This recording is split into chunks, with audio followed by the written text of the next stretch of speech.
Shalom, selamat pagi, selamat hari Minggu untuk kita semua. Puji nama Tuhan atas anugerah dan kasih sayang Tuhan untuk kita semua. Pada pagi hari ini kita boleh menjumpai hari perhentian yang Tuhan sudah sediakan dan bertepatan dengan bulan yang baru, tanggal 1 Februari kita boleh masuki bersama-sama. Tuhan sangat baik di dalam kehidupan kita. Mari kita mengawali ibadah kita pada pagi hari ini dengan memuji Tuhan dari Kidung Jemaat nomor 10, Pujilah Tuhan Sang Raja.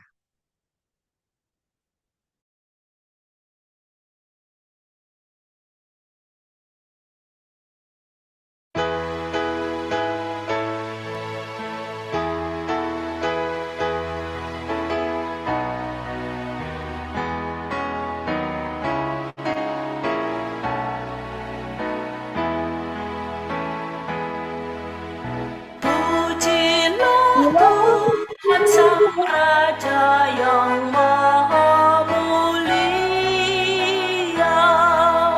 segenap hati dan jiwaku, pujilah Dia.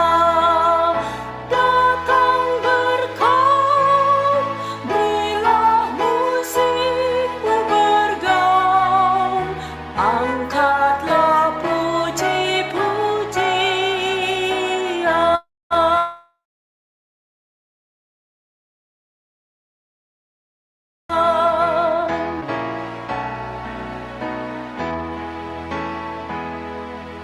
Pujilah Tuhan, segala kuasa padanya, sayap kasih-Nya yang aman mendukung anak-Nya.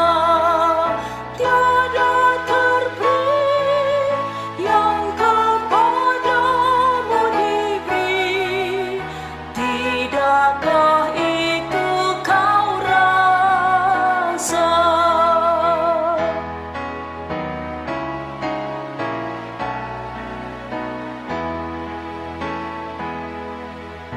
Pujilah Tuhan yang bijak mengubah tubuhmu, dalam kasih-Nya seluruh hidupmu tertuntun. Hatimu tahu berulang kali engkau oleh sayap-Nya terlindung.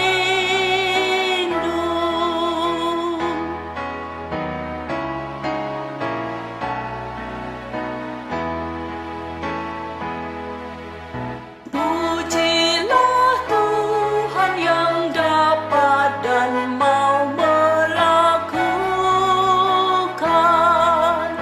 jauh melebihi doamu dan yang kau rindukan.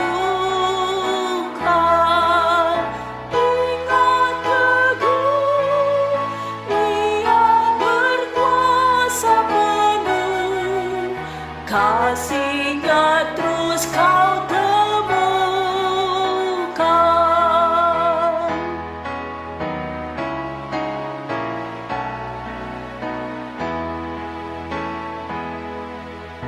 Pujilah Tuhan, hai jiwaku, mari bernyanyi.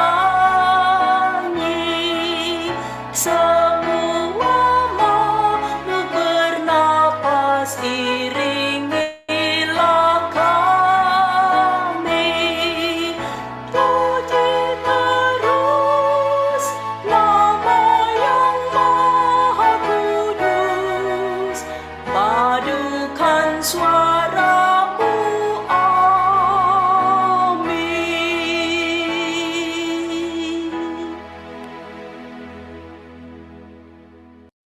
Mari kita mentabiskan ibadah kita pada pagi hari ini. Jemaat yang dikasihi Tuhan, ibadah kita pada pagi hari ini hanya boleh jadi di dalam nama Tuhan Tritunggal yang kudus, Bapa, Putra, dan Roh Kudus. Kasih karunia-Nya menyertai kita sekalian. Haleluya.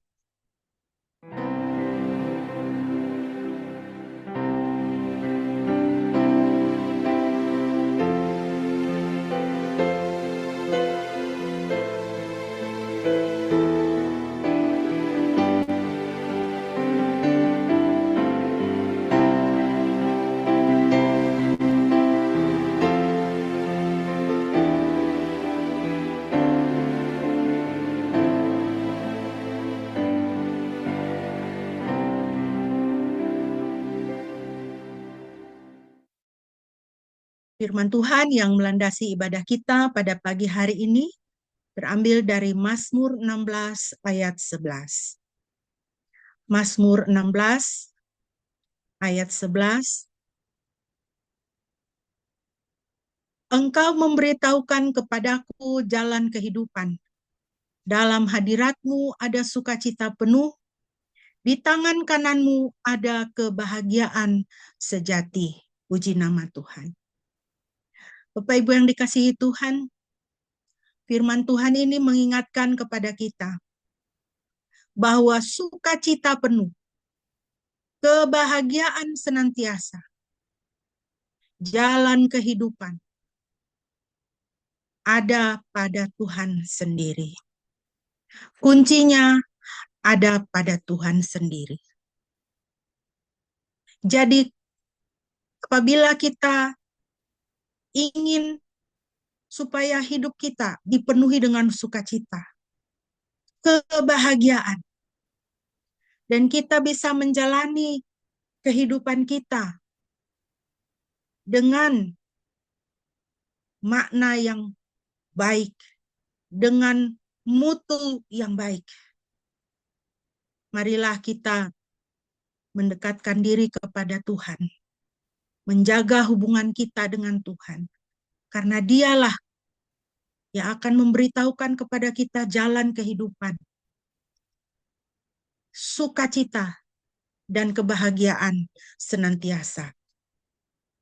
Mari kita sepenuhnya membaca Mazmur pasal 16 sebagai bagian dari puji-pujian kita. Mazmur pasal 16, dan saya minta kesediaan Shine untuk bisa memimpin kita di dalam pembacaan Mazmur pasal 16.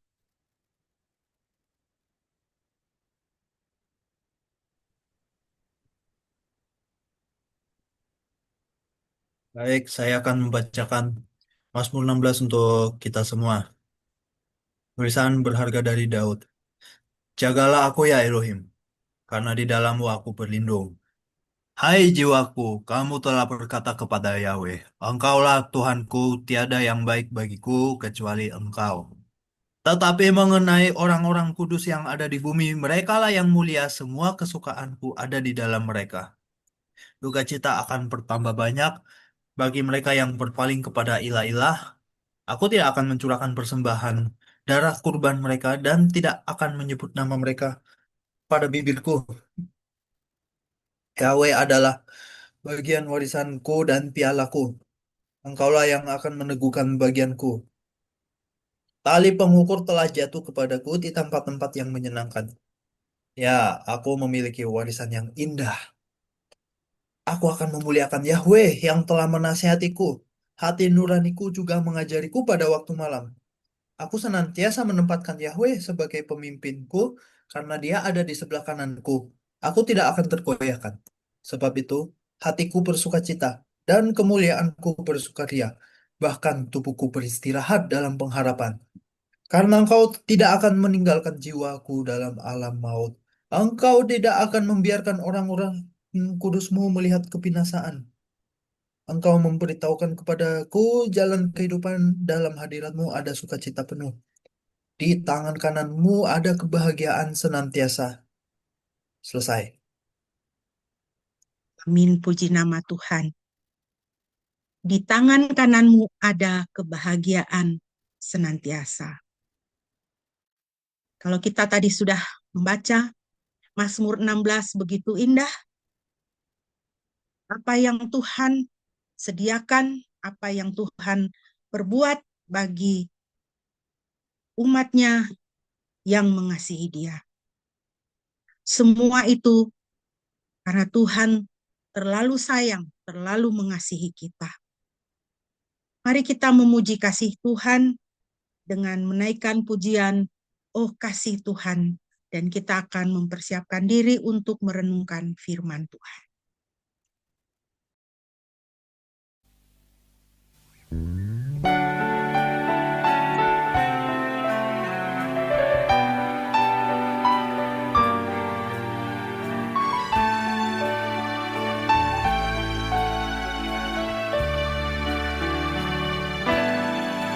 Oh kasih Tuhan, secerah sang surya, menyinari jalanku.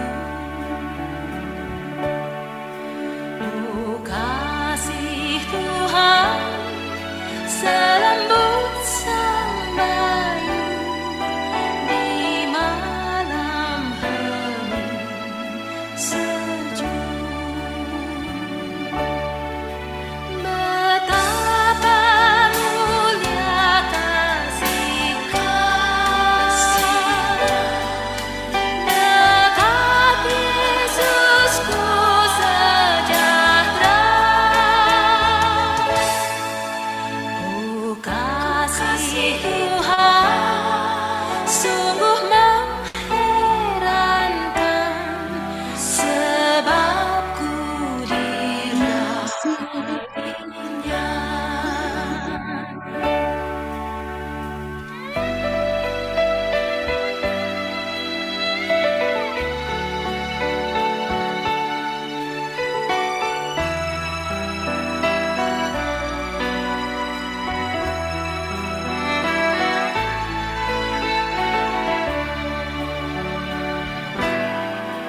Oh kasih Tuhan, sedalam samudra, rohnya pun penyanggaku.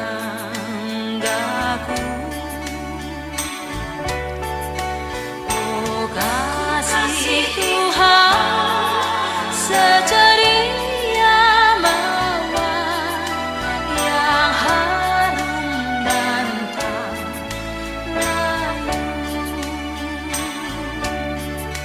Damainya seperti merpati,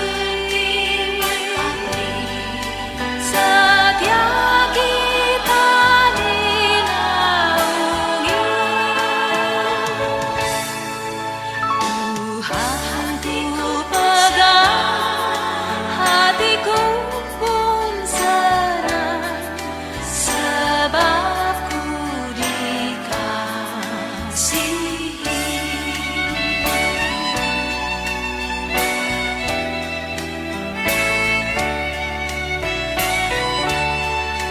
Damainya seperti merpati, setia kita dinaungi. Tuhan ku pegang, hatiku pun senang, sebab ku dikasihi.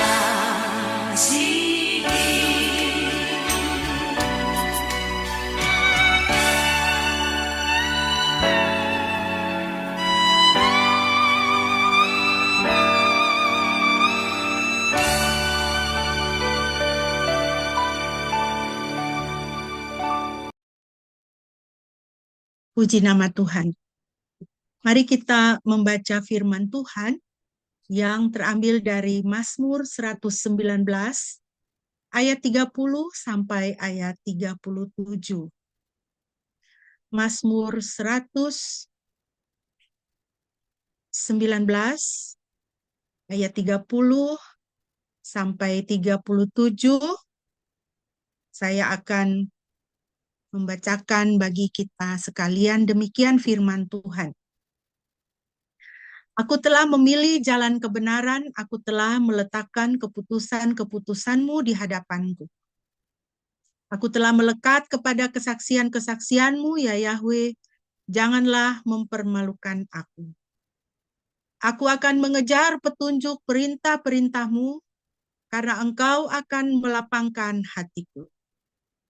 Ya Yahweh, ajarilah aku jalan ketetapan-ketetapanmu, dan aku akan memeliharanya sampai akhir.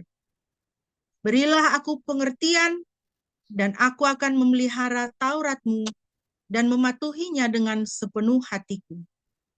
Buatlah aku berjalan dalam jalan perintah-perintahmu, karena dalamnya aku bersukacita. Arahkanlah hatiku kepada peringatanmu, dan bukan pada ketamakan. Palingkanlah mataku dari pandangan yang sia-sia. Hidupkanlah aku di jalan yang kau tunjukkan. Demikian firman Tuhan bagi kita pada pagi hari ini. Berbahagia setiap kita yang mendengar dan menjadi pelaku firman. Mari kita berdoa sebelum merenungkan firman Tuhan. Bapa di surga, kami mengucap syukur Tuhan untuk firman-Mu yang boleh kami baca dan sebentar akan kami renungkan. Pimpin kami ya Roh Kudus, di dalam nama Yesus kami berdoa. Amin.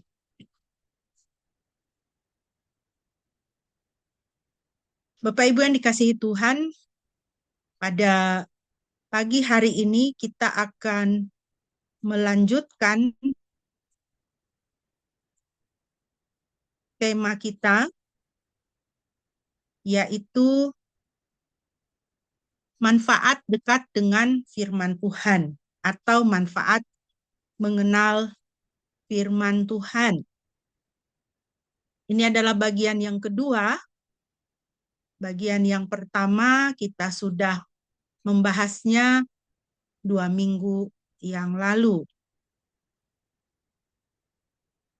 Bapak Ibu yang dikasihi Tuhan, dunia pada tahun 2018 itu digegerkan dengan sebuah peristiwa tentang seorang pemuda Indonesia bernama Aldi Novel Aldilang yang terombang-ambing di laut selama 49 hari. Dia berusia 18 tahun pada waktu itu. 49 hari dia terombang-ambing di laut dan dia hidup dengan menangkap ikan, lalu menadah air hujan untuk minum,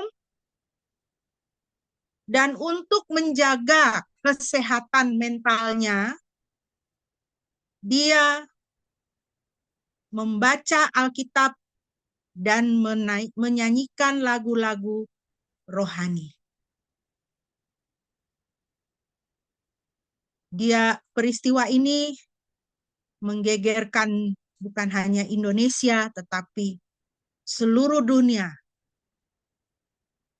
Dia adalah seorang pemuda pada waktu itu yang menjaga lampu rompong. Rompong itu, saudara lihat di sini gambar rumah itu ya, rumah berakit itu, yang biasa digunakan untuk nelayan, untuk berjaga-jaga dan untuk menangkap ikan. Nah, jadi dia pada waktu itu tinggal di situ, bermalam di situ untuk menjaga lampu. Tetapi kemudian terjadi ombak yang besar sehingga rompongnya hanyut. Dan dia diombang-ambing, dibawa oleh laut, dibawa arus ke tengah laut dan terombang-ambing selama 49 hari di sana. Sampai kemudian dia berhasil ditemukan dan dia diselamatkan.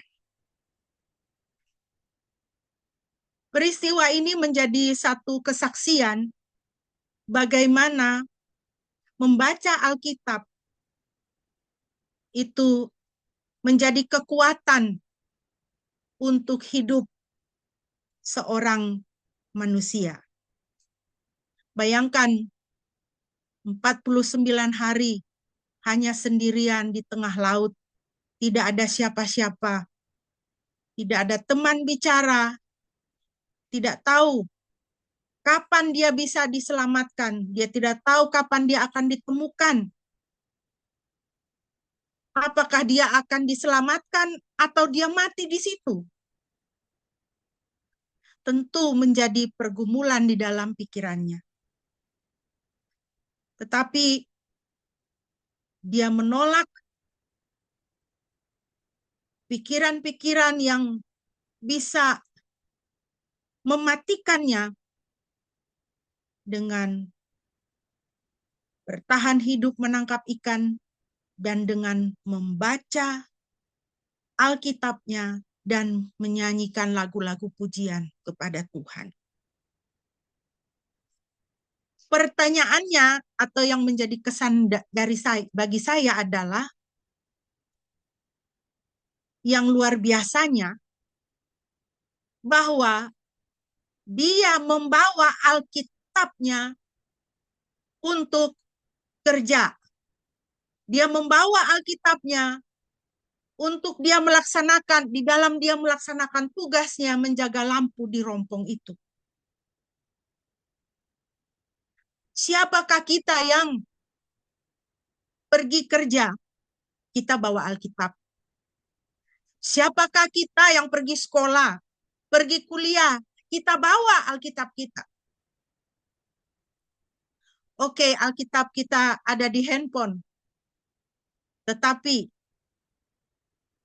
siapakah kita yang jarinya mengetuk aplikasi Alkitab itu untuk kemudian menyempatkan diri, mengambil waktu untuk membaca? Lebih banyak jari kita adalah scrolling media sosial atau jari kita main game. Iya kan? Atau kita scrolling podcast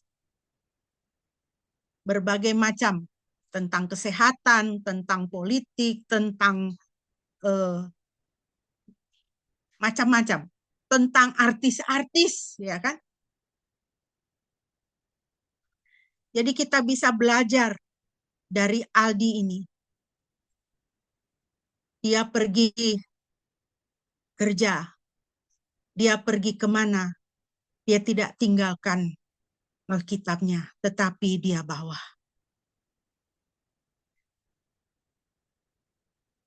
Minggu yang lalu atau 2 minggu yang lalu, kita sudah membahas bagian yang pertama tentang manfaat mengenal firman Tuhan atau hidup dekat dengan firman Tuhan.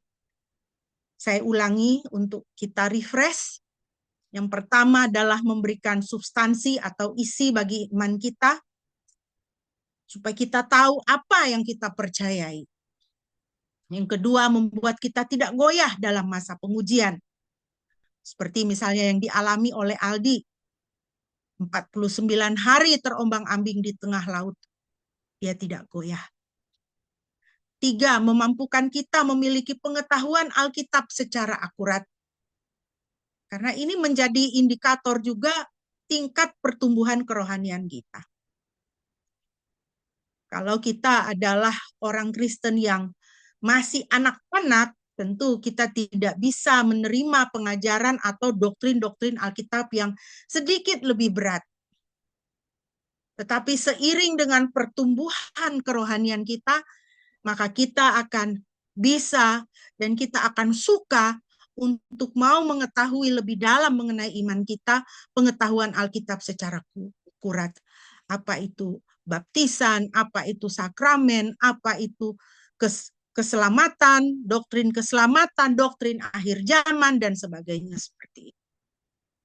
Yang keempat adalah melengkapi kita untuk mendeteksi dan mengkonfrontir kesalahan atau ketidakbenaran. Ada berbagai banyak ajaran dunia, pandangan-pandangan dunia yang tidak sesuai dengan Alkitab, yang secara manusia, secara logis logika pikiran kita, secara hati emosi kita rasanya benar, rasanya baik, rasanya manis, kedengaran di telinga itu suatu hal yang manis, menghibur, tetapi ternyata itu tidak berasal dari Alkitab, bukan ajaran firman Tuhan. Nah, pagi hari ini kita akan melanjutkan ke beberapa poin selanjutnya. Poin yang kelima. Manfaat dari kita mengenal firman Tuhan atau hidup dekat dengan firman Tuhan, yaitu firman Tuhan memberikan kita pengertian atau hikmat dalam permasalahan hidup. Pemazmur dalam ayat 33-34 mengatakan, "Ya Yahweh, ajarilah aku jalan ketetapan-ketetapanmu, dan aku akan memeliharanya sampai akhir. Berilah aku pengertian, dan aku akan memelihara Tauratmu dan mematuhinya dengan sepenuh hatiku." Ya, firman Tuhan memberikan kita pengertian dan hikmat dalam permasalahan hidup. Contoh yang paling sederhana yang bisa kita lihat adalah di dalam Daniel pasal 1.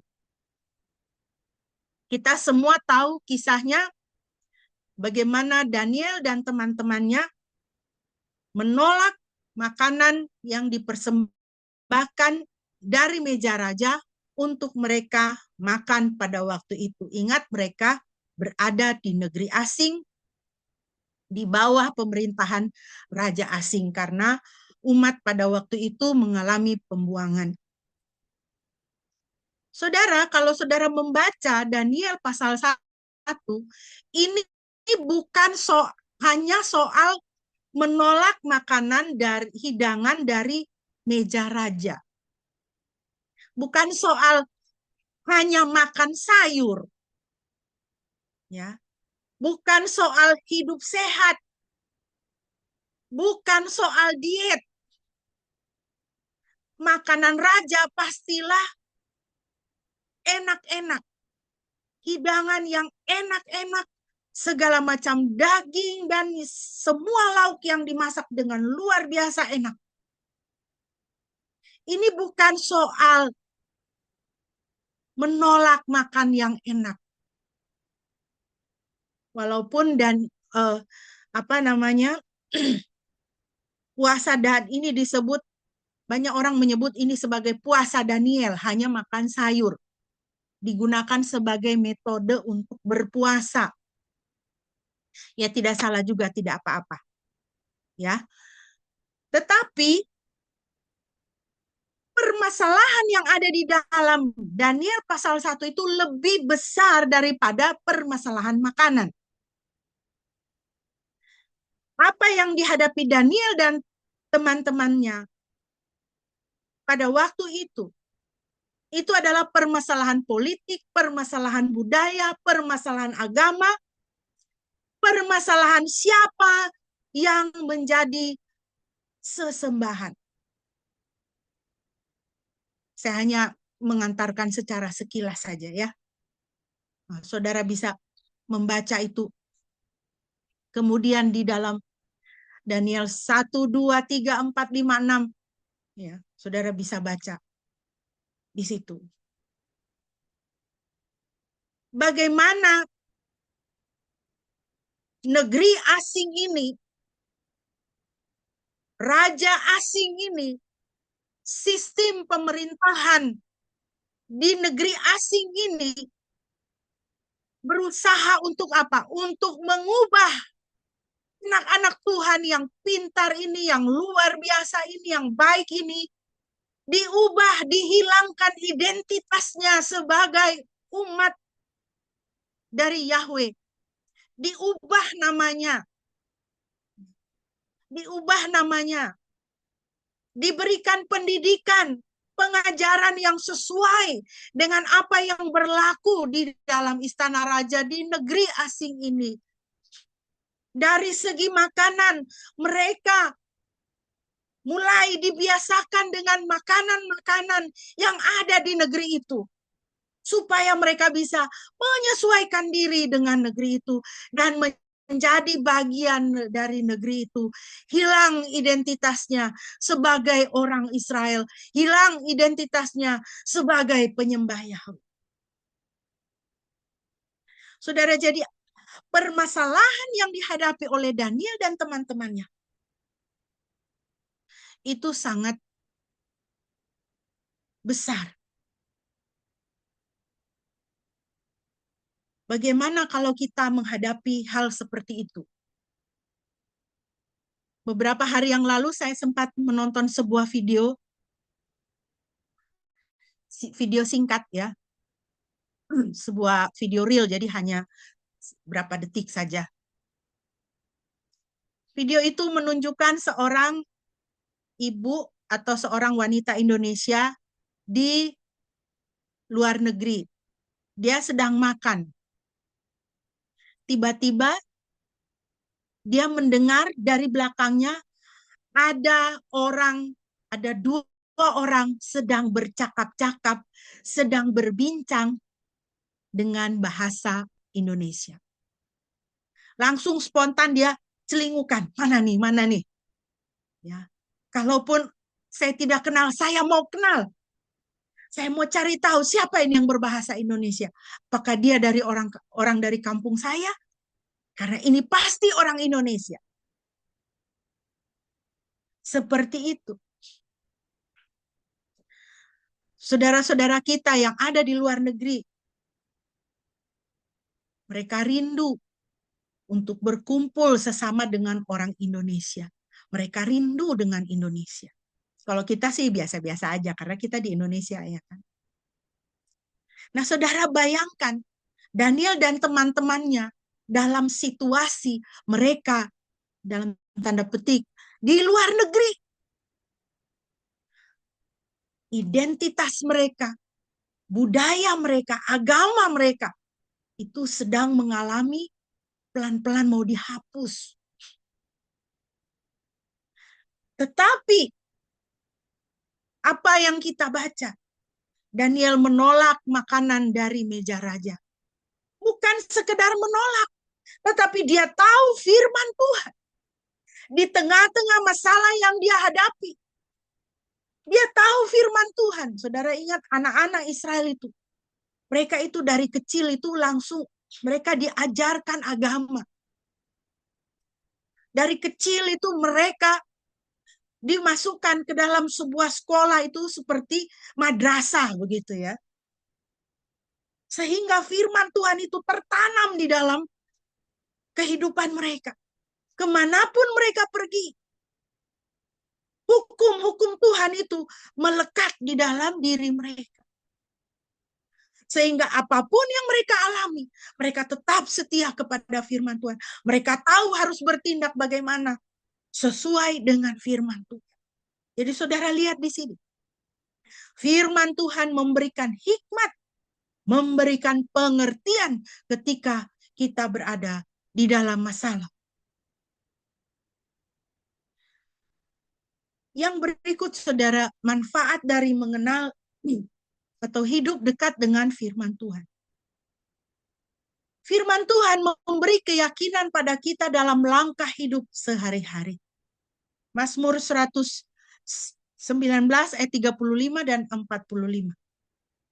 Buatlah aku berjalan dalam jalan perintah-perintah-Mu, karena dalamnya aku bersuka cita. Maka aku akan berjalan di dalam kemerdekaan, karena aku mencari peraturan-peraturan.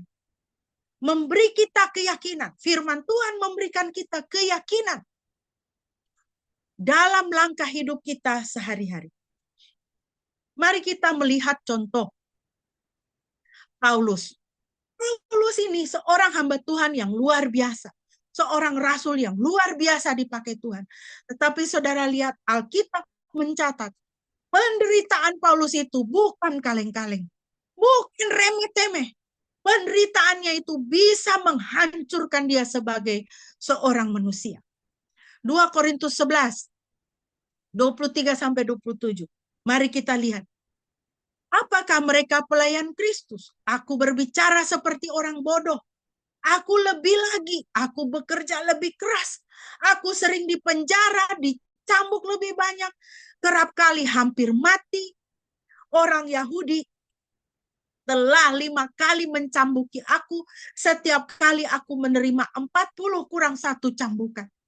3 kali aku didera, 1 kali dilempari batu, 3 kali kapal karam.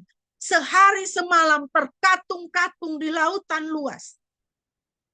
Dalam perjalanan kerap kali bahaya banjir, penyamun, bahaya dari bangsaku, bahaya dari bangsa-bangsa bukan Yahudi, bahaya di kota, bahaya di gurun, di laut, di antara saudara-saudara palsu.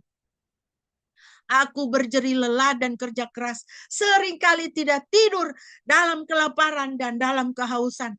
Kerap kali aku berpuasa dalam kedinginan karena kekurangan pakaian.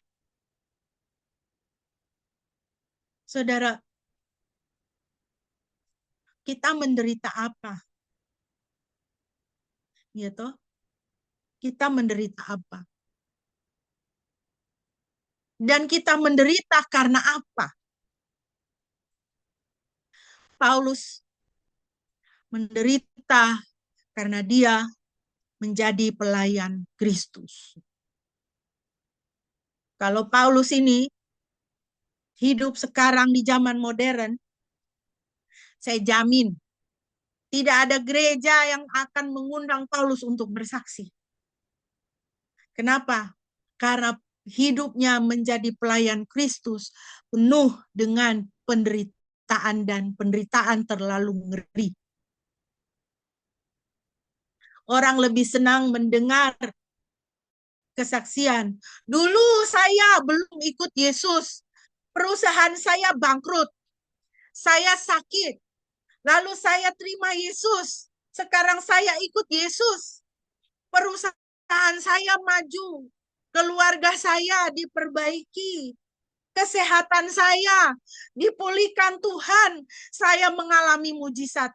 Orang senang dengar kesaksian yang seperti itu. Siapa yang mau dengar kesaksian orang? Dulu saya belum ikut Yesus. Saya sukses. Saya dihormati.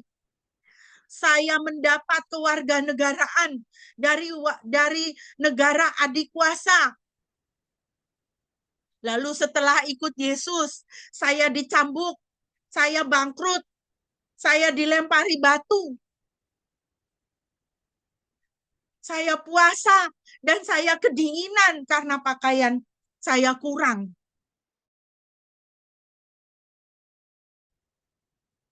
Di kota, di laut, saya menghadapi bahaya.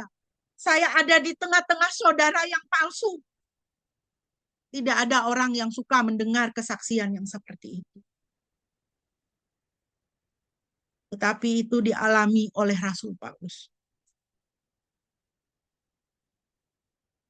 Saudara, setiap kali kita menderita, setiap kali kita menangis, mungkin karena permasalahan di dalam keluarga, mungkin karena kedukaan, mungkin karena kesehatan. Dari tahun 2025 sampai sekarang 2026, kita masih pergi kontrol ke dokter. Dan dokter cuman bilang, ya pikir yang senang-senang aja ya, jangan susah-susah, gitu aja. Dokter tidak kasih obat lebih lanjut, cuma dikasih vitamin. Cuma dikasih obat untuk painkiller ya, supaya tidak sakit, supaya rasa sakitnya dikurangin. Dan kita nggak tahu sembuhnya kapan, mungkin juga nggak sembuh-sembuh. Kita menderita apa? Setiap kali kita menderita, kita rasa susah, kita mau nangis, mau doa nggak bisa. Karena apa? Perkataan itu udah nggak ada di mulut kita. Begitu tunduk kepala langsung nangis, aduh Tuhan tolong saya. Cuman itu aja.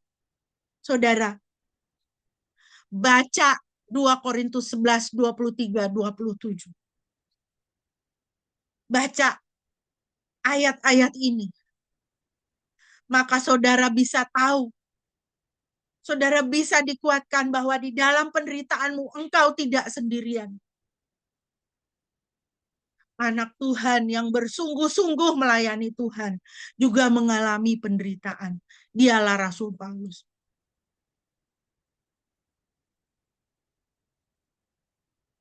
Ketika saya membaca bagian firman Tuhan ini, saya dikuatkan. Kenapa? Tuhan, saya susah, saya nangis, tapi saya belum seperti itu. Belum seperti yang dialami oleh Rasul Paulus. Kalau Rasul Paulus bisa, berarti saya juga bisa. Amin. Kalau Rasul Paulus dikuatkan oleh Tuhan, berarti saya juga dikuatkan oleh Tuhan. Karena di dalam penderitaan Rasul Paulus yang sedemikiannya, dia mengalami Tuhan menguatkan dia. Dia bisa melalui semuanya itu. Karena Tuhan hadir di dalam penderitaannya. Tuhan ada di situ ketika dia dicambuk. Tuhan ada di situ ketika dia dilempari batu. Tuhan ada di situ ketika dia kelaparan dan kehausan. Berarti dalam penderitaan saya, Tuhan juga ada bersama-sama dengan saya. Inilah keyakinan Paulus. Roma 8, 38, 39. Sebab aku yakin bahwa baik kematian maupun kehidupan, baik malaikat maupun penguasa-penguasa, baik yang sekarang maupun yang akan datang, atau kuasa-kuasa, baik yang di atas maupun di bawah, ataupun makhluk ciptaan yang lain, tidak akan dapat memisahkan kita dari kasih Elohim yang ada di dalam Kristus Yesus, Tuhan kita. Haleluya. Saudara, baca ayat ini Roma 8, 38, 39. Hafalkan. Hafalkan. Seperti kata pemazmur. Firman Tuhan memberikan kita keyakinan di dalam hidup kita. Jadi jangan takut apapun. Kalau kita hidup dekat dengan firman Tuhan, kalau kita kenal firman Tuhan, seperti Rasul Paulus, dia hidup dekat dengan firman Tuhan. Dia hidup dekat dengan, dia mengenal firman Tuhan, dia kenal pemilik firman itu. Itu Tuhan yang hidup. Maka dia memiliki keyakinan di dalam kehidupannya. Apapun yang dia alami, dia tidak goyah. Dia tidak goyah. Yang terakhir Bapak Ibu, manfaat dari mengenal firman Tuhan atau hidup dekat dengan firman Tuhan. Firman Tuhan menjaga kita dari kesia-siaan. Mazmur 119 ayat 37. Palingkanlah mataku dari pandangan yang sia-sia. Hidupkanlah aku di jalan yang kau tunjukkan. Dalam Lukas 12 ayat 13 sampai 21. Kita membaca tentang perumpamaan mengenai seorang kaya yang bodoh. Adalah seorang yang kaya. Dia penuhi lumbung-lumbungnya dengan gandum. Dia penuhi kandang-kandangnya dengan ternak-ternak. Lalu dia melihat semua harta kekayaannya yang sudah dia simpan dan sekarang dia nikmati. Lalu dia berkata, beristirahatlah hai jiwaku. Sudah nyaman, sudah tenang hidupmu sekarang. Tetapi pada malam itu juga malaikat maut mencabut nyawanya. Lalu apa gunanya semua yang sudah dia kumpulkan itu? Semuanya sia-sia saja. Karena tidak ada satu harta benda pun yang dia bawa ke dunia orang mati. Kesia-siaan. Berapa banyak kesia-siaan yang sudah kita lakukan. Seperti orang kaya yang bodoh itu. Kita menceburkan diri di dalam urusan-urusan dunia. Kita menyimpan segala sesuatu yang tidak kita bawa ke dalam kekekalan. Kita menghabiskan waktu, kita menghabiskan uang, kita menghabiskan tenaga kita untuk segala sesuatu yang tidak kita bawa di dalam kekekalan. Berapa banyak kesia-siaan. Kita habiskan waktu untuk hal-hal yang sia-sia. Yang tidak membangun kita. Yang tidak bermanfaat untuk manusia rohani kita. Kita menghabiskan uang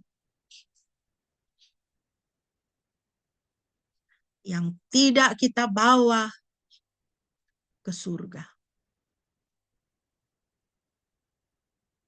Kita habiskan hari-hari kehidupan kita melakukan kesia-siaan. Hanya mengejar kesenangan. Berapa banyak kesia-siaan. Firman Tuhan mengingatkan kita. Hiduplah dekat dengan firman Tuhan. Supaya engkau dijaga Tuhan dari jalan kesia-siaan. Supaya engkau tidak menyia-nyiakan hidupmu, waktumu, tenagamu. Jadi saudara berhenti. Berhenti dengan gaya hidup yang sia-sia. Berhenti dengan kebiasaan yang sia-sia. Berhenti dengan spending atau menghabiskan uang untuk hal yang sia-sia. Saya satu hari ada yang bertanya kepada saya, kenapa Ibu Pendeta tidak pelihara hewan?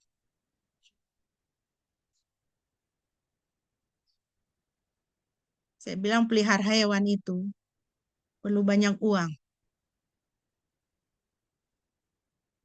Dan pelihara hewan itu, hewan tidak jadi sarjana. Saya lebih suka pelihara manusia. Urus anak. Kenapa? Saya punya uang, saya keluarkan, anak saya jadi sarjana. Tapi saya punya kucing, saya punya anjing, saya kasih keluar uang untuk vaksin, ke dokter, makanan, dan sebagainya.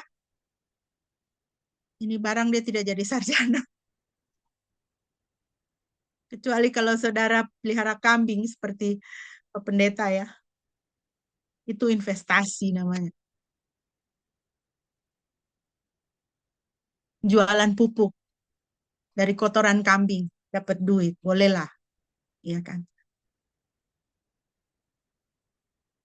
Saudara, berapa banyak kesia-siaan. Kita hanya menghabiskannya untuk segala sesuatu yang tidak punya nilai kekal.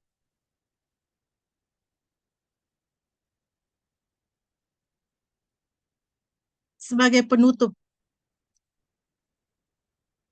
mendekatkan diri dan mengenal firman Tuhan adalah panggilan untuk menenangkan diri, bertekun, dan fokus pada surga. Saat kita berada di dalam dunia yang bergejolak ini. Hari ini, tepat tanggal 1 Februari, kita memasuki bulan yang baru oleh anugerah Tuhan. Ini adalah panggilan dan undangan bagi saudara-saudara sekalian. Bagi kita sekalian. Mari kita lebih mendekatkan diri dan mengenal firman Tuhan. Belum terlambat. Belum terlambat. Hanya membutuhkan satu gerakan. Ambil Alkitab, buka, baca. Setiap hari. Bacalah Alkitabmu setiap hari. Ini adalah panggilan untuk menenangkan diri, panggilan untuk bertekun. Di dunia modern ini, tidak banyak orang yang mau bertekun. Karena bertekun itu tidak mudah ya. Bertekun itu membutuhkan kedisiplinan, membutuhkan komitmen, melakukan hal yang sama terus-menerus menjadi bagian dalam hidup kita. Duduk tenang, baca Alkitab, bertekun. Itu tidak mudah. Karena apa? Kita sudah terbiasa dengan mendapatkan begitu banyak informasi dalam waktu yang singkat. Scroll, scroll, scroll, scroll gitu aja. Sudah tahu sedikit ini, sedikit ini, sedikit itu. Sehingga ketika kita harus duduk tenang 5 menit, rasanya pantat sudah panas. Ini adalah panggilan untuk saudara dan saya. Kita bertekun. Kemarin anak saya tanya, Mama, kemarin sore aku sama adik keluar, Mama di rumah ngapain? Karena sudah sore, semua urusan sudah selesai, udah masak, semuanya. Saya bilang, saya duduk di teras, baca Alkitab. Jujur bilang, saudara, saya punya Alkitab yang Alkitab sepanjang tahun. Jadi mulai dari tanggal 1 Januari sampai 31 Desember. 1 Januari itu sudah. Setiap hari itu ada perjanjian lama, perjanjian baru, Mazmur dan Amsal. Jadi kalau baca itu setiap hari, saya akan menyelesaikan pembacaan Alkitab saya cover to cover itu. Dalam setahun selesai. Dari Kejadian sampai Wahyu. Jujur saudara, bertahun-tahun ya, tidak pernah selesai. Ada bolong-bolongnya. Dan tahun 2026 ini menjadi komitmen dan resolusi saya untuk menyelesaikannya. Kan sudah ada, tinggal dibuka, dibaca setiap hari sudah ada. Tanggal 1 baca ini, tanggal 2 baca ini, tanggal 3 baca itu. Yang dibutuhkan hanya bertekun. Saya mengajak saudara-saudara sekalian, mari bersama-sama dengan saya, kita sisihkan waktu, kita buat waktu untuk kita membaca Alkitab kita. Latih diri dan mendisiplinkan diri. Fokus pada surga di dalam dunia yang bergejolak. Karena pendeta itu tantangannya baca Alkitab kan untuk persiapan khotbah. Iya kan? Bukan untuk makanan dia gitu loh. Itu tantangannya. Karena sejak dari sekolah Alkitab, buka Alkitab terus gitu loh. Tapi untuk benar-benar mengambil waktu menenangkan diri di hadapan Tuhan. Di tengah-tengah dunia yang sedang bergejolak. Saat ini dunia kita ini sedang bergejolak, nggak karu-karuan, sudah. Dari segi ekonomi, harga emas nggak karu-karuan. Orang mulai pusing, yang punya emas mulai pusing. Ya kan? Dari segi perdamaian, ini heboh ini. Perang Dunia Ketiga udah dimulai atau baru dimulai? Karena Rusia dan Ukraina nggak selesai-selesai, sekarang Amerika dengan mau mengambil Greenland, dan ini kalau 2 gajah berkelahi yang mati di tengah-tengah ini kan kancil, ini yang binatang yang kecil-kecil kan begitu. Belum lagi teori-teori konspirasi. Rumor-rumor, berita-berita yang bisa membuat kita takut. Bagaimana kalau listrik padam selama 7 hari? Kalau listrik padam 7 hari gimana? Saya tuh punya sumur, nggak punya pump. Kalau listrik padam kan sumur saya nggak bisa pompa. Itu pikiran manusia kan begitu. Banyak hal di dalam dunia yang bergejolak ini. Hari ini Tuhan memanggil kita untuk berdiam diri di hadapan Tuhan. Firman Tuhan katakan, "Be still and know that I am God." Tenanglah dan ketahuilah bahwa aku adalah Tuhan. Silakan nanti saudara cari ayatnya ya. Tenanglah dan ketahuilah bahwa aku adalah Tuhan. Be still and know that I am God. Bagaimana kita bisa tenang kalau kita hidup dekat dengan firman Tuhan? Jadi kata penutupnya adalah mulailah hari ini. Ambil Alkitab saudara. Selesai ibadah ini mungkin nanti sore atau nanti malam sebelum saudara tidur. Ambil Alkitab saudara. Saudara tidak tahu mulai dari mana? Buka saja Mazmur. Selesaikan Mazmur dulu. Setiap hari satu pasal.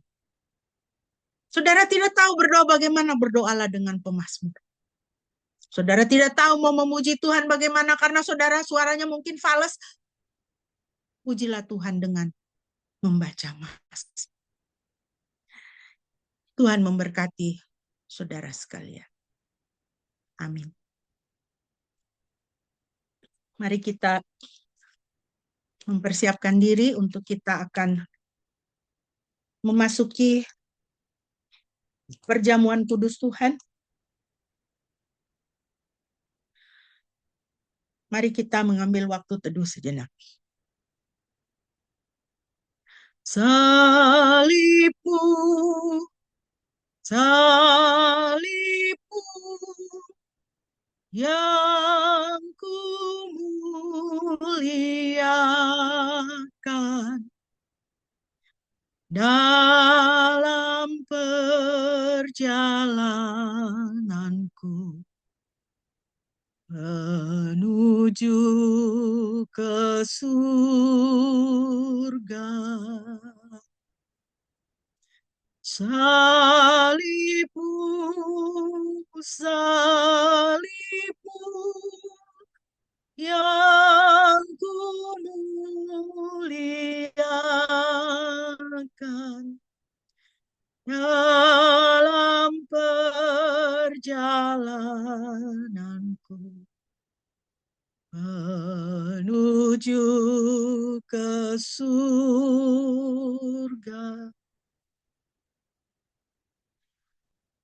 Bapa di dalam surga, inilah kami Tuhan, anak-anak-Mu.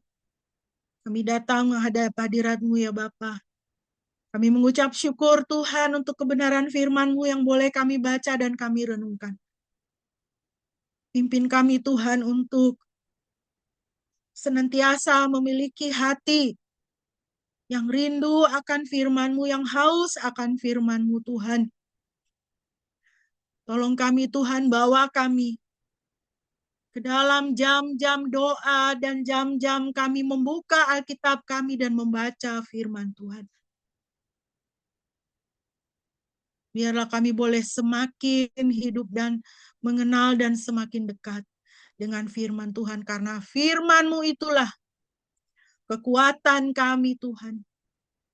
Perlindungan dan pengharapan bagi kami. Terima kasih Bapa. Inilah kami anak-anak-Mu. Kami menyerahkan diri dan hidup kami ke dalam tangan-Mu Tuhan. Di dalam nama Yesus kami berdoa. Amin. Bapak Ibu, mari kita mengangkat roti di tangan kanan kita. Roti ini adalah perlambang tubuh Kristus yang sudah dihancurkan untuk saudara dan saya. Tubuh Kristus dihancurkan supaya saudara dan saya boleh dipulihkan. Tubuh Kristus dihancurkan supaya saudara dan saya kembali menjadi utuh. Manusia yang diciptakan seturut gambar dan rupa Elohim. Dunia ini dan dosa mungkin sudah menghancurkan saudara. Saat ini saudara merasa hidupmu hancur. terimalah Kristus. Undang Dia ke dalam hidupmu. Izinkan Dia memulihkanmu dan menyembuhkanmu. Mari kita makan roti ini dengan penuh pengucapan syukur atas pengorbanan Kristus. Kita lakukan ini sambil mengenang Kristus. Kristus berkata, "Perbuatlah ini sebagai peringatan akan aku." Mari kita makan dengan mengucap syukur.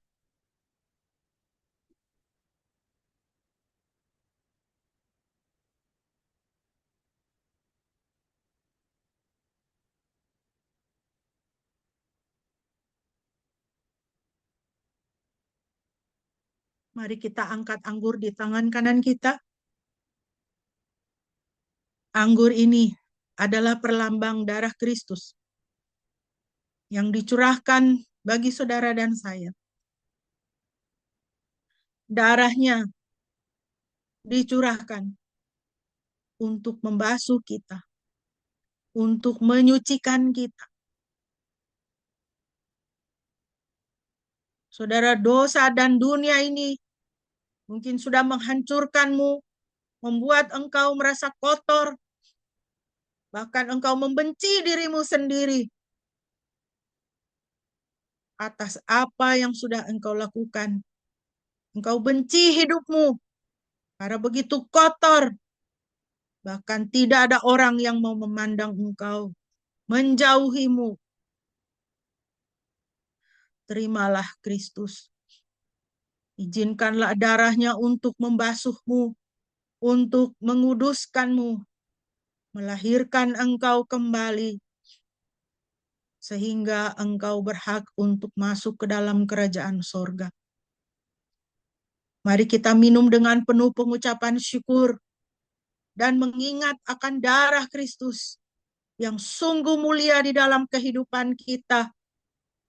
Kita perbuat ini sebagaimana Kristus katakan, perbuatlah ini sebagai peringatan akan daku.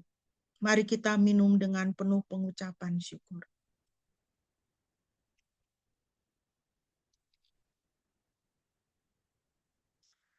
Haleluya.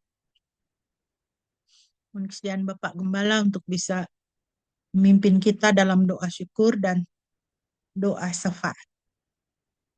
Mari jemaat kita bersatu dalam doa. Tuhan, terima kasih untuk pagi ini, untuk firman-Mu yang kembali mengingatkan kami betapa penting kami senantiasa merenungkan firman-Mu, karena firman-Mu itulah makanan bagi roh dan jiwa kami, sehingga kami memiliki roh dan jiwa yang kuat, yang perkasa, yang dapat mengendalikan tubuh kami, pikiran, perasaan, keinginan kami sesuai dengan kehendak Tuhan. Sehingga kami menjalani kehidupan kami beruntung dan senantiasa di dalam berkat-Mu. Mari Tuhan meteraikan firman yang sudah kami dengar pada pagi ini. Berkatilah semua jemaat-Mu pada pagi ini, juga untuk roti dan anggur yang melambangkan tubuh Kristus yang boleh kami nikmati lagi, kiranya menguatkan tubuh, jiwa, dan roh kami lebih dalam lagi. Terima kasih Tuhan, kami mau menyerahkan bangsa dan negara kami. Kiranya Tuhan menolong bangsa kami, di mana kami menyaksikan, melihat begitu banyak terjadi kerusakan alam, bencana, banjir bandang di mana-mana, eksploitasi alam yang luar biasa. Oh Tuhan, ampunilah bangsa kami dan juga para pemimpin kami, supaya bertobat dan kembali memperlakukan alam dengan benar, sehingga bencana-bencana yang tidak perlu terjadi, itu tidak terjadi menimpa masyarakat Indonesia. Kami juga mau berdoa untuk saat ini begitu banyak orang yang bingung dengan kehidupannya. Orang yang menganggur, tidak mendapatkan pekerjaan, Tuhan kiranya buka jalan, dan khususnya untuk pemerintah kami supaya diberikan hikmat, agar dapat memberikan prioritas yang paling tepat, yaitu penyediaan lapangan pekerjaan kepada sebanyak mungkin orang-orang Indonesia, hingga setiap orang dapat menghidupi dirinya dan keluarganya dengan baik. Tuhan kiranya bekerja dan menolong pemerintah kami supaya dapat memberikan prioritas yang paling tepat di tengah-tengah situasi dan kondisi yang tidak mudah dalam dunia kami saat ini. Kami mau berdoa untuk perdamaian dunia, untuk peperangan-peperangan yang terjadi baik di Timur Tengah maupun di Eropa maupun di tempat-tempat lain, supaya Tuhan Engkau meredakan semua ketegangan, bahkan juga peperangan-peperangan boleh secepatnya dihentikan. Supaya umat manusia belajar untuk saling mengasihi satu dengan yang lain. Kami tahu Tuhan, untuk hal itu Injil harus diberitakan. Karena hanya Injil saja. Ketika orang boleh dibenarkan di dalam Kristus, maka dia mengalami perubahan hidup yang nyata. Karena itu Tuhan, berkatilah gereja-gerejamu di seluruh dunia. Juga anak-anak Tuhan, supaya ingat untuk memberitakan Injil. Ingat untuk menyampaikan, menyatakan kasih Tuhan kepada dunia ini. Oleh karena hanya dengan datang kepada Kristus secara pribadi, kepada Tuhan sendiri, maka akan terjadi perubahan hidup yang sebenar-benar. Terima kasih Bapak, berkati semua jemaat-Mu saat ini dimanapun berada, berikanlah kesehatan kepada orang-orang tua kami dalam masa tua mereka, berikanlah kekuatan, berikanlah semangat dan kesehatan. Kami teringat untuk Papa dari Pak Hindrarto, kami menyerahkan hamba-Mu ini dalam masa tuanya. Tuhan Engkau melawat dia saat ini. Kami berdoa untuk keselamatan jiwanya, supaya dia boleh menjadi bagian yang diselamatkan, karena dia boleh datang secara pribadi kepada Tuhan Yesus. Mari Tuhan, Engkau jamah om dan tante yang juga merawat, Engkau melawat mereka Tuhan pada masa tuanya. Juga ketika kakinya sudah tidak kuat lagi untuk menopang tubuhnya, Tuhan Engkau melawat om saat ini. Terima kasih Tuhan Yesus. Dan kami juga mau berdoa untuk semua anak-anak kami. Tuhan berkatilah dengan limpah studi mereka Tuhan, agar mereka boleh berhasil dengan semua yang dicita-citakan. Juga yang akan masuk ke perguruan tinggi, Calvin, kami berdoa Tuhan Engkau mengarahkan dia di tempat yang paling tepat. Engkau berjalan di depannya dan menyiapkan perguruan tinggi dan juga jurusan yang paling tepat, hingga dia terus boleh melangkah maju di dalam kehidupan yang ada di depan. Terima kasih Tuhan Yesus. Berkati semua pekerjaan kami, apapun profesi yang kami lakukan, supaya semua yang kami pegang boleh berhasil, boleh semakin bertambah-tambah. Tidak hanya memberkati kehidupan kami dan keluarga kami, tetapi juga memberkati orang-orang yang ada di sekitar kami, bahkan orang-orang yang bekerja untuk kami. Terima kasih Bapa. Jadikanlah kami berkat bagi sesama kami ya Tuhan, hari ini dan di waktu-waktu yang ada di depan. Kami alaskan doa ini dengan doa Bapa kami, sebagaimana yang Tuhan Yesus ajarkan kepada kami. Mari kita naikkan bersama-sama. Bapa kami yang di surga, dikuduskanlah namamu, datanglah kerajaanmu. Jadilah kehendak-Mu di bumi seperti di surga. Berikanlah kami pada hari ini makanan kami yang secukupnya, dan ampunilah kami akan kesalahan kami, seperti kami juga mengampuni orang yang bersalah kepada kami. Dan janganlah membawa kami ke dalam pencobaan, tetapi lepaskanlah kami daripada yang jahat. karena Engkaulah yang mempunyai kerajaan dan kuasa dan kemuliaan sampai selama-lamanya. Amin. Amin. Jemaat yang dikasihi Tuhan, mari kita bersama-sama mengucapkan pengakuan iman rasuli.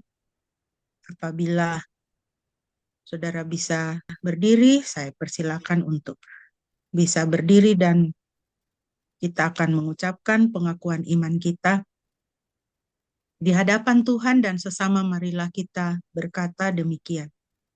Aku percaya kepada Elohim, Bapa yang Maha Kuasa, Khalik langit dan bumi, dan kepada Yesus Kristus, anaknya yang tunggal Tuhan kita, yang dikandung dari Roh Kudus, lahir dari anak darah Maria, yang menderita sengsara di bawah pemerintahan Pontius Pilatus, disalibkan, mati dan dikuburkan, turun ke dalam kerajaan maut.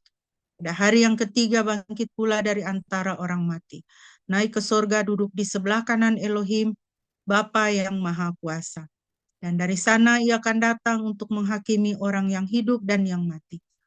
Aku percaya kepada Roh Kudus, gereja yang kudus dan am, persekutuan orang kudus, pengampunan dosa, kebangkitan tubuh dan hidup yang kekal. Amin. Mari kita akan mengakhiri ibadah kita pada pagi hari ini. Sebelum kita akan mengakhiri dengan doa dan doa berkat, mari kita kembali memuji Tuhan dari Kidung Jemaat 413. Dan inilah doa kita, Tuhan pimpin anakmu. Kita minta pimpinan Tuhan.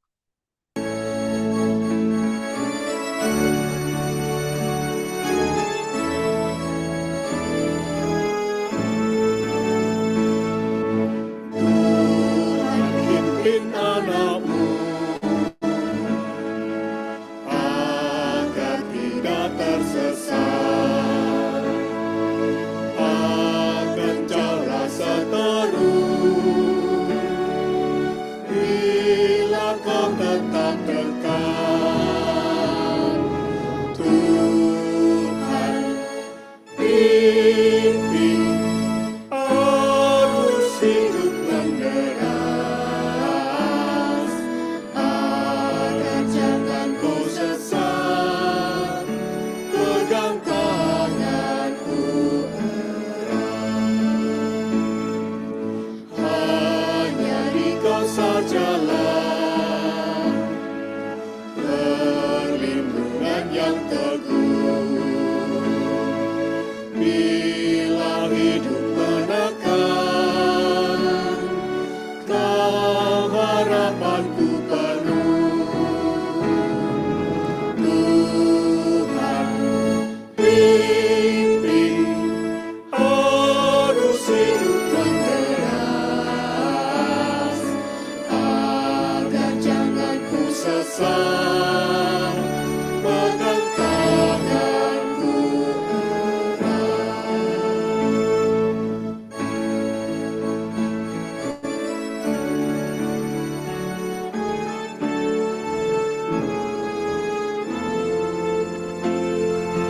Sampai akhir hidupku, Tuhan pimpinku terus. Aku puji ku sembah, Kau Tuhanku penebus. Tuhan pimpin arus hidup menderas, agar jangan ku sesat, pegang tanganku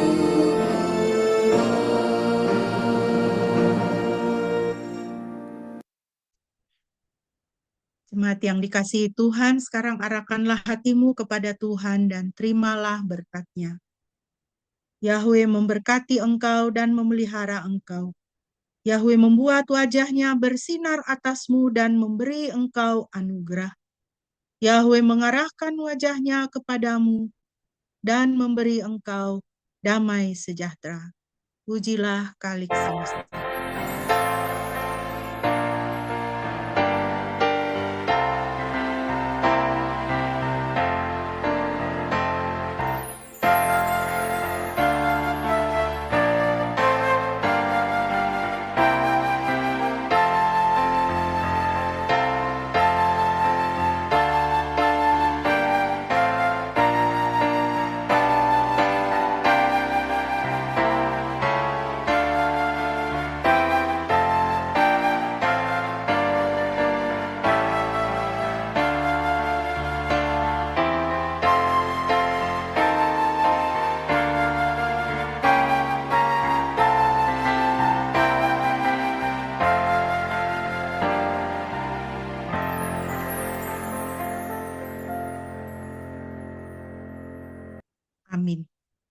Mari kita bersaat teduh.